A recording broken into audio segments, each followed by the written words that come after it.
नमस्कार, खबर उत्तराखंड में आप सभी का स्वागत है। मैं हूं आपके साथ गरिमा वाजपेयी। रुक करेंगे खबरों की और उससे पहले एक नजर आज के हेडलाइंस पर डालेंगे। मुख्यमंत्री धामी ने टिहरी मेडिकल कॉलेज स्थापना पर की विस्तृत चर्चा। कहा, टिहरी मेडिकल कॉलेज में जन भावनाएं होंगी सबसे बड़ा आधार, जरूरत के अनुरूप होगा फैसला। उत्तराखंड सीएम रिलीफ फंड समेत 10 विभागों की वेबसाइट पर साइबर हमला, बैकअप से चलाना पड़ा काम।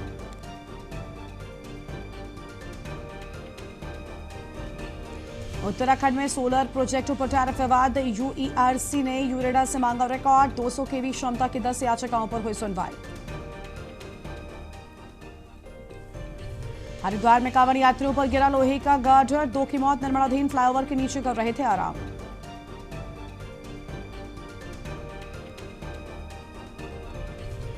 हल्द्वानी में बिजली कटौती पर कांग्रेस का प्रदर्शन, हेमंत साहू के नेतृत्व में पुतला दहन, बिजली संकट से जनजीवन प्रभावित।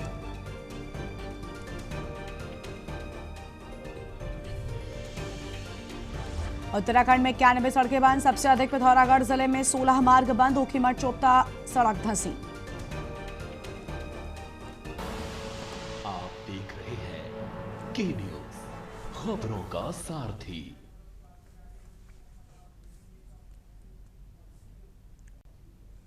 रुक करेंगे खबरों की ओर। कांवड़ यात्रा को लेकर उत्तराखंड पुलिस ने सुरक्षा व्यवस्था के मद्देनजर सख्ती शुरू कर दी है। तय मानकों के अनुरूप ही डीजे और झांकियों को राज्य में प्रवेश की अनुमति दी जाएगी।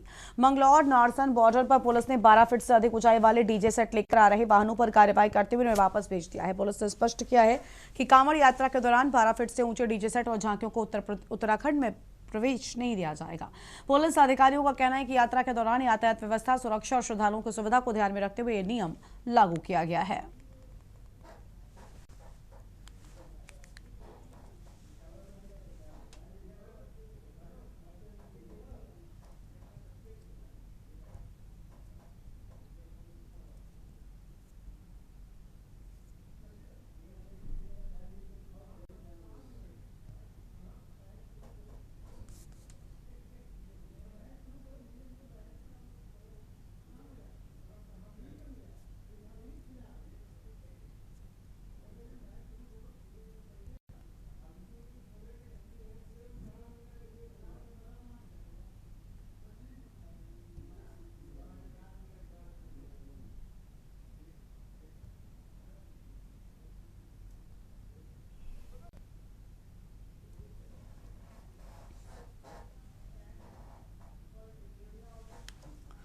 कांवड़ खंडित होने के विवाद में कांवड़िए के साथ मारपीट और कार में तोड़फोड़ का मामला सामने आया है। घटना की सूचना मिलते ही मंगलौर कोतवाली पुलिस ने मौके पर पहुंचकर स्थिति को संभाला और हंगामा शांत कराया।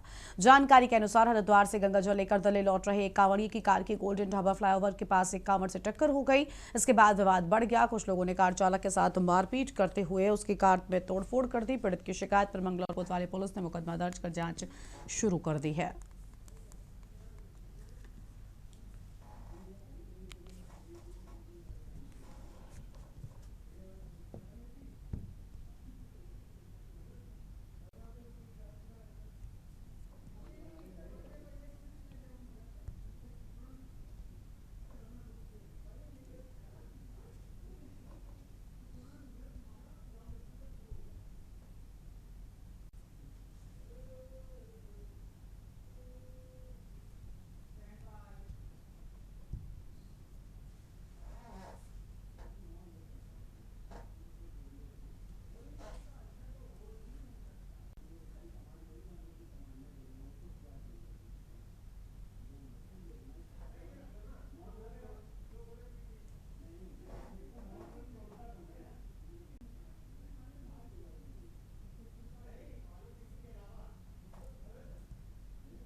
उत्तराखंड राज्य आंदोलन में सक्रिय भूमिका निभाने वाली आंदोलनकारी मुन्नी तिवारी को निर्वाचन आयोग की ओर से एसआईआर का नोटिस मिलने का मामला सामने आया है। नोटिस में उनसे खुद को उत्तराखंड का मतदाता साबित करने के लिए दस्तावेज उपलब्ध कराने को कहा गया।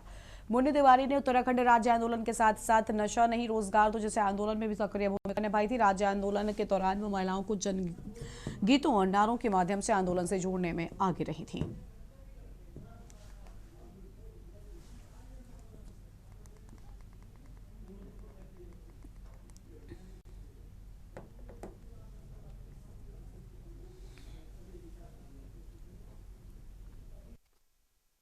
1984 में नशा नीति रोजगार 2 आंदोलन चला। उस आंदोलन में भी रही। संगठन की स्थापना हो गई थी जिसकी मैं अध्यक्ष थी। उसमें हमारे यहाँ हम सिर्फ 8 महिलाएं थी उस समय। पुलिस वाले होंगे, आरपीएफ वगैरह, ये भी इन्होंने बुला रखी। 5-7 जगह घेराबंदी कर रखी थी मोटे मोटे रस्सों से। राज्य आंदोलन में आए दिन हुए जुलूस और ये नशा नहीं रोजगार 2 आंदोलन। उसके बाद फिर ये बहुत दुख होता है, बहुत दुख होता है। इतना सब कुछ करने पर आज हमें मतलब हमारा और कुछ फायदा देना छोड़ा, हमें नहीं चाहिए इनका फायदा भी नहीं चाहिए। मैं उसकी भी, मुझे कोई लालसा नहीं है, लेकिन एक नाम तो हो कि ये लोग भी थे, इनकी भी भागीदारी थी। इतना ही चाहती हूँ मैं, वह भी इनको गवारा नहीं हो रहा है। हमारा नाम तो हो। आंदोलन, इन लोगों ने भी आंदोलन करा, इनने भी लाठियाँ खाई, इन्होंने भी बंदूक के बट खाए। ये आज मेरी ये मुट्ठी बंद नहीं होती, ऐसी है अंगुली। ये डंडे तो पड़े हैं, मार भी खाई है। स्वार मुरादाबाद वालों के तो स्थायी निवास भी बन जा रहे हैं नैनीताल में। उनके बनेंगे ही। राज्य आंदोलनकारी में ये जब वो कौन से डीएम थे, सब ने बना लिए फर्जी आंदोलनकारी, राज्य आंदोलनकारी सब। संसद परिसर में भगवा वस्त्र पहनकर किए गए प्रदर्शन और कथित टिप्पणी को लेकर संत समाज में नाराजगी सामने आई है। कल भारतीय अखाड़ा परिषद ने इस मामले को भगवा का अपमान बताते हुए कड़ा विरोध जताया है। अखाड़ा परिषद के महामंत्री श्री महंत हरिगिरी ने कहा कि भगवा सनातन परंपरा और संत समाज की आस्था का प्रतीक है। उन्होंने सवाल उठाया कि जिस मामले से भगवा का कोई संबंध नहीं है, उसमें संसद जैसे स्थान पर भगवा का प्रयोग और मजाक क्यों किया गया। अखाड़ा परिषद ने सांसद पप्पू यादव के इस कृत्य पर नाराजगी जताते हुए चेतावनी दी है कि भगवा का अपमान करने वालों को बर्दाश्त नहीं किया जाएगा।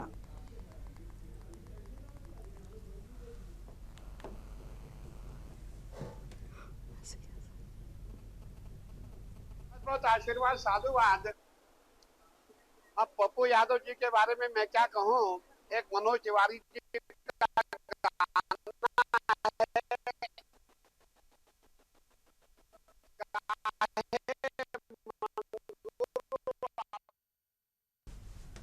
खबर है हरिद्वार से, जहां पर कांवड़ यात्रा के दौरान हरिद्वार के भाद्राबाद क्षेत्र में एक दर्दनाक हादसा हो गया। निर्माणाधीन फ्लाईओवर के नीचे आराम कर रहे 2 कांवड़ियों के ऊपर अचानक भारी लोहे का गाटर गिर गया। हादसे में दोनों शिव भक्त गंभीर रूप से घायल हैं।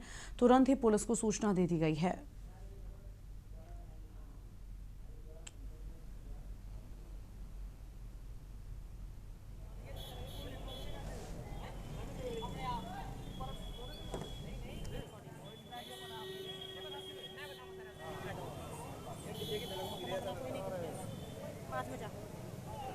थाना क्षेत्र के बडेडी राजपुताना एरिया में ये एक हादसा हुआ है, जिसमें 2 कांवड़िया जो है वो सो रहे थे एक लोहे के गाटर के किनारे। उस लोहे के गाटर पे जब एक और अन्य कांवड़िया चढ़ा तो वो लोहे का गाटर स्लिप हो गया, जिससे वो दोनों कांवड़िया दब गए और उन्हें गंभीर चोटें आई। पुलिस द्वारा तत्परित कार्रवाई करते हुए मौके पर पहुंचा गया और उन्हें जल्द से जल्द एम्बुलेंस के माध्यम से अस्पताल पहुँचाया गया, जहाँ पे अनफॉर्चुनेटली डॉक्टर्स ने उनको डेथ डिक्लेयर। क्या किससे गलती रही, क्या काम चल रहा है उसमें कहीं ढिलाई रही है? देखिए, वो जो अभी ये तो एक जांच का विषय है कि वो गलती किस वजह से रही है, और जो भी संबंधित होगी वो आगे अग्रतर कार्रवाई की जाएगी। मैडम, कहाँ के कांवड़िए थे? देखिए, 2 कांवड़िए थे। इनकी उम्र, एक की उम्र 21 साल, एक की उम्र 22 साल थी। एक मेरठ का था और दूसरा गाजियाबाद का है। खबर है हरिद्वार से, जहां पर नया उदासीन अखाड़े में लंबे समय से चल रहा आंतरिक विवाद अब मोड़ ले चुका है। पहले जहां अखाड़े के भीतर असली और नकली देवता को लेकर विवाद था, वहीं अब असली और नकली गणेश दास को लेकर दोनों गुट आमने सामने आ गए हैं। एक गुट ने दूसरे गुट के संत महेंद्र गणेश दास को नकली बताते हुए दावा किया कि असली गणेश दास उनके साथ हैं। गौरतलब है कि महेंद्र गणेश दास पहले दूसरे गुट पर अखाड़े की संपत्ति पर अवैध कब्जे और कथित रूप से नकली देवता की पूजा कराने के आरोप लगा चुके हैं। अब अखाड़े के मुखिया महंत भगत राम ने पलटवार करते हुए महेंद्र गणेश दास के दावों को खारिज किया और उन्हें ही नकली बता दिया।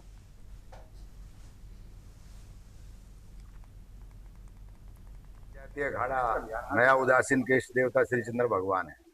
उनका जो विग्रह पूजन होता है, तो जिस अखाड़े का जहाँ रजिस्ट्रेशन और प्रधान कार्यालय होता है, वो पूजा का सारा सामान वहीं रहता है। ये हमारे अखाड़ों की परंपरा है। जैसे नया अखाड़े का और निर्मल अखाड़े का रजिस्ट्रेशन हरिद्वार से हुआ है, तो यहाँ हेडक्वार्टर है। तो वो श्री महंत जी ने जैसा बताया है, वो सारी पूजा पाठ की जो प्रतिमाएं हैं और जो भी पूजा का सामान है वो सारा इनके पास यहाँ सुरक्षित है। जो बैठक हुई श्री पंचायती अखाड़ा नया उदासीन के विषय में, जो कुछ कथित फर्जी लोग जो कह रहे हैं भी हम अखाड़े के प्रेसिडेंट, अध्यक्ष और सेक्रेटरी या उनके विषय में, और दूसरा जो उन्होंने आरोप लगाया कि ये अखाड़ा पंजाब का है और पंजाब के साधु संत 12 साल से यहाँ नहीं आ पाए और ना ही ये आने दे रहे हैं। ये नकली गणेश दास जो कश्मीर दास है मिड्डे वाला, वो अपने आप को गणेश दास दस रहा है, वो बिल्कुल गलत है। जो मैं गणेश दास चेला सेवा दास चेला हरभजन दास मिड्डा का महंत हूँ, जो वो गणेश दास जाली जो अपने आप गणेश दास खवा रहा है, उसने कई संतों के नाल धक्का करके डेरे चो कढ़िया। सो वो एक बलात्कारी संत है, बरूपिया है, कभी कश्मीर दास बन जाता है, कभी कश्मीर सिंह मक्खन सिंह बन जाता है। खबर है हरिद्वार से, जहां पर कांवड़ मेले के दौरान श्रद्धालुओं की सेहत को ध्यान में रखते हुए खाद्य सुरक्षा विभाग ने जिले में बड़ा अभियान चलाया है। विभाग की टीम ने कोर कॉलेज से मंगलौर और हरिद्वार दिल्ली हाईवे तक कई होटल, ढाबों और खाद्य प्रतिष्ठानों पर छापेमारी कर खाद्य पदार्थों की गुणवत्ता की जांच की। अभियान के दौरान खाद्य सुरक्षा टीम ने कुल 63 होटल, ढाबों और अन्य खाद्य प्रतिष्ठानों का निरीक्षण किया। जांच के दौरान विभिन्न खाद्य पदार्थों के 65 नमूने भी लिए गए हैं।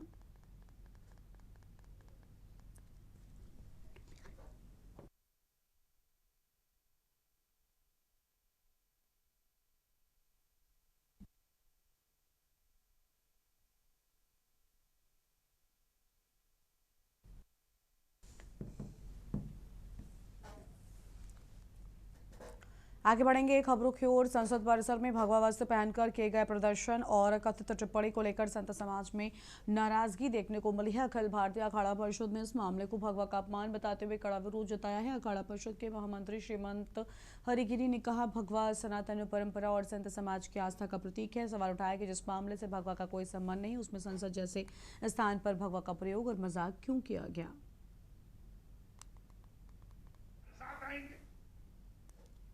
उनके लिए प्रयत्न करना, उनके लिए पुरुषार्थ करना, उनके लिए उद्यम करना है। काहे मंगरू अब क्या करवा। अब पप्पू यादव परेशान हो चुके हैं। जो लोकप्रियता उनकी थी वो समाप्त हो चुकी है और बिहार में अभी उन्हें कोई पूछता नहीं है, परेशान आत्मा हो गए हैं। उनका प्रयास सनातन को बदनाम करूंगा, शायद हो सकता है लोग मुझे पसंद करेंगे। मैं पप्पू जी को कहना चाहूंगा, देखिए जैसे आप पप्पू है वैसे ही हमारे राहुल गांधी जी में पप्पू है। आपको ऐसा कार्य नहीं करना चाहिए। आप राहुल की तरह सनातन को बदनाम करने का प्रयास करें। जो पप्पू यादव ने संसद में कृत्य किया है, उससे आज संसद भी शर्मसार है, बिहार की जनता भी शर्मसार है।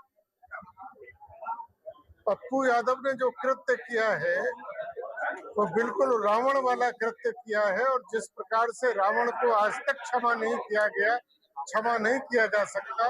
जो पप्पू यादव ने, पहली बात तो मैं उसको एक इस कीर्त करने के बाद न उसको मैं संसद मानता हूं और न भारत के लोकसभा के मेंबर मानता हूं, न उसको मानो मानते हैं, क्योंकि जिसको अपने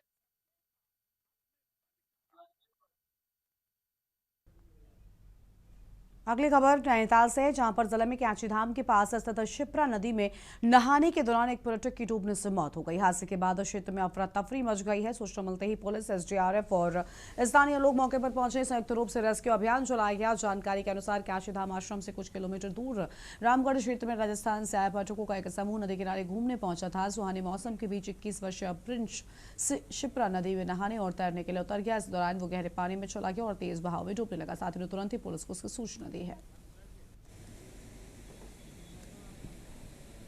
ये चारों लोग जो हैं आपस में दोस्त हैं। ये कम से कम 19 से 20 साल के हैं। फर्स्ट ईयर सेकेंड ईयर के छात्र हैं। ये राजस्थान जयपुर के रहने वाले हैं। ये कैंची धाम घूमने आए, इसके बाद कहीं आगे जा रहे थे और रास्ते में कैंची धाम से कहीं 5-7 किलोमीटर आगे रामगढ़ पुल के पास जल विद्युत परियोजना के पास में ये लोग नहाने के लिए चले गए नदी में, जिसमें से एक जो प्रिंस लड़का था उसकी डेथ हुई है, उसकी डेथ हुई है।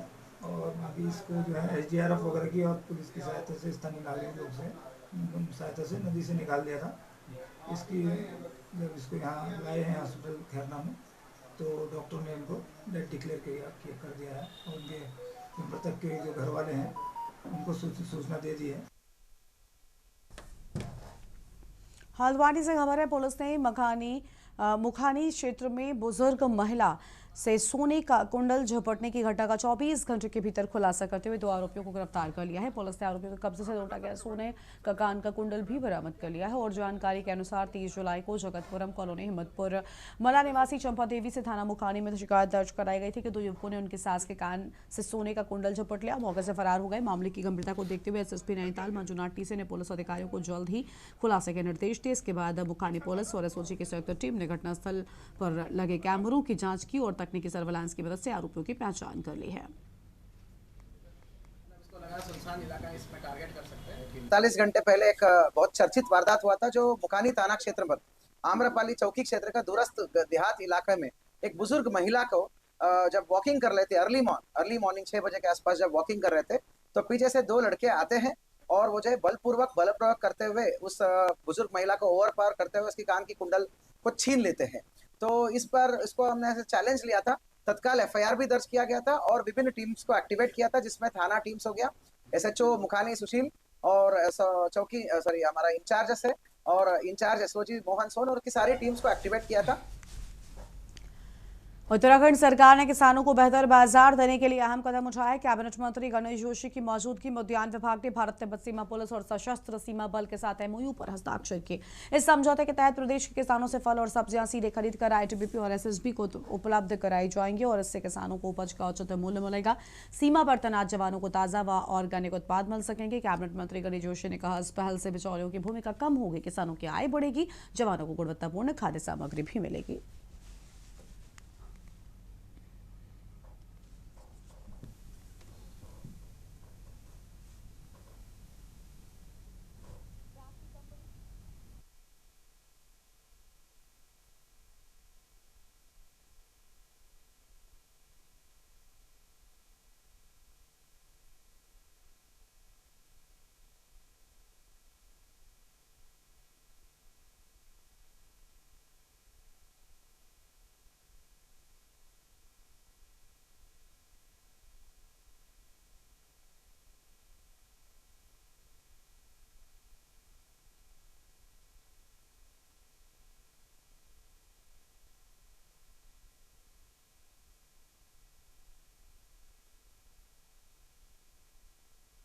एक किसानों की इनकम बढ़ाने की दिशा में एक बहुत बड़ा कदम है और मैं ITBP के अधिकारियों को भी, जिन्होंने हमारे साथ MOU किया, जहां इससे हमारे किसानों की आय बढ़ेगी, हमारे रक्षा करने वाले जवानों का भी स्वास्थ्य ठीक रहेगा, क्योंकि ताज़ी सब्जियां उनको उपलब्ध होगी। और इसके लिए अपने विभाग के अधिकारी को भी मैं शाबाशी देता हूँ। शुक्रवार को संसद परिसर में विपक्ष के एक अनोखे प्रदर्शन ने सुर्खियां बटोरी। राम मंदिर चढ़ावा चोरी के मुद्दे पर पूर्णिया से निर्दलीय सांसद पप्पू यादव साधु के भेष में दान पेटी लेकर पहुंचे। राहुल गांधी समेत अन्य विपक्षी नेताओं ने उसमें सांकेतिक चंदा डाला और उसके बाद पप्पू यादव दान पेटी लेकर भागने की कोशिश करने लगे। तभी अयोध्या से सपा सांसद अवधेश प्रसाद ने उन्हें पकड़ लिया और इस प्रदर्शन को लेकर राज्यसभा सांसद नरेश बंसल ने कड़ी निंदा की है। उन्होंने कहा, विपक्ष ने संसद और मकर द्वार को घिनौनी हरकतों का अड्डा बना लिया है। पप्पू यादव के इस ड्रामे से देश भर के सनातन प्रेमियों में गुस्सा है। वहीं ये सनातन और साधु संतों का भी अपमान है। बंसल ने कहा कि श्रद्धालु चंदा जूते उतार कर देते हैं, जबकि वहां जूते पहनकर चंदा दिया गया। और सांसद ने कहा, अगर विपक्ष में हिम्मत है तो अन्य धर्मों के प्रतीक पर ऐसा करके दिखाएं।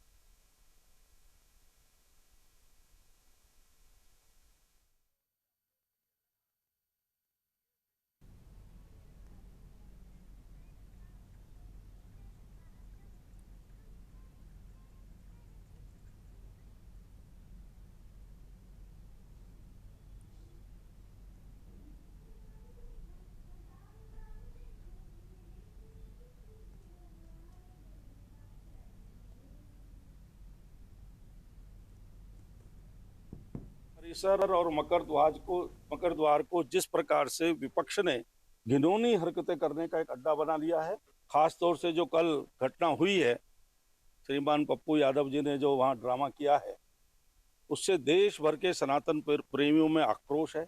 सनातन का ये अपमान है। जिस प्रकार से उन्होंने दिखाया है, वो कहना क्या चाहते हैं, लोग ये देखना चाहते हैं, क्योंकि चंदा जो चढ़ाने जाता है वो बड़ी श्रद्धा के साथ जूते उतार कर जाता है, और वहां जो चंदा दे रहे थे वो जूते पहने हुए दे रहे थे। हरिद्वार में सावन महीने की कांवड़ यात्रा को लेकर श्रद्धा और उत्साह का माहौल बना हुआ है। पंचों के बीच भी धर्मनगरी में कांवड़ियों की भारी भीड़ देखने को मिल रही है। दिल्ली हरिद्वार हाईवे पर दूर दूर तक शिव भक्तों का हुजूम नजर आता है और गंगा के समांतर सड़क पर केसरिया वस्त्रों में कांवड़ियों की कतार मानो आस्था की धारा बनकर बहती दिख रही है। हर ओर कांवड़ और भोलेनाथ की जयकारों की गूंज सुनाई दे रही है। डीजे की धुन, बम बम भोले के उद्घोष और कांवड़बानों के शोर से पूरा वातावरण शिवमय हो गया है।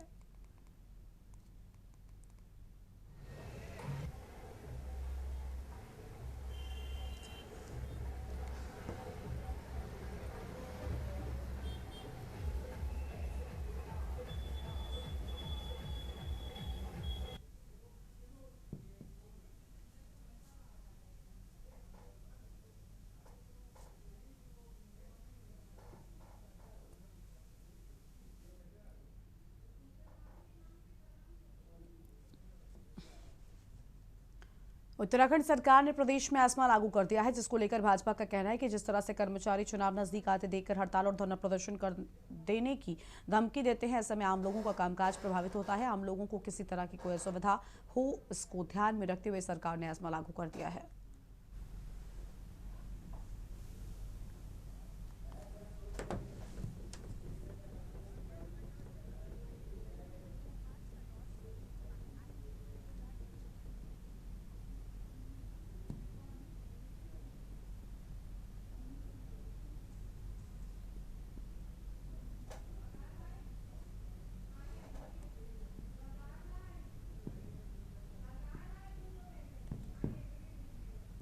देखिए, बहुत ही सराहनीय फैसला, और ये पहली बार नहीं हुआ है कि एस्मा लागू किया गया। पहले भी चुनाव को नजदीक आते हुए देखते हुए किसी भी प्रकार से जनता को कोई भी कार्य में बाधा ना आए, उसको लेकर एस्मा पहले भी लगाई गई है। और ये एस्मा लागू होने से ये भी फायदा होता है कि कोई भी सरकारी कर्मचारी अपनी जो सरकारी उसकी गतिविधियां, जो उसका सरकारी काम काज है, उसको वो सरकारी कर्मचारी किसी भी प्रकार की हड़ताल में शामिल नहीं होगा, क्योंकि इससे जनता को जो प्रॉब्लम्स देखने को मिलती है वो बाधित होती है, उनके कार्य जो रुक जाते हैं एस्मा लागू होने से। तो इन सब चीजों को लेकर एस्मा लागू की गई है। और इस बुलेटिन में इतना ही। देखते रहिए के न्यूज़ इंडिया। नमस्कार।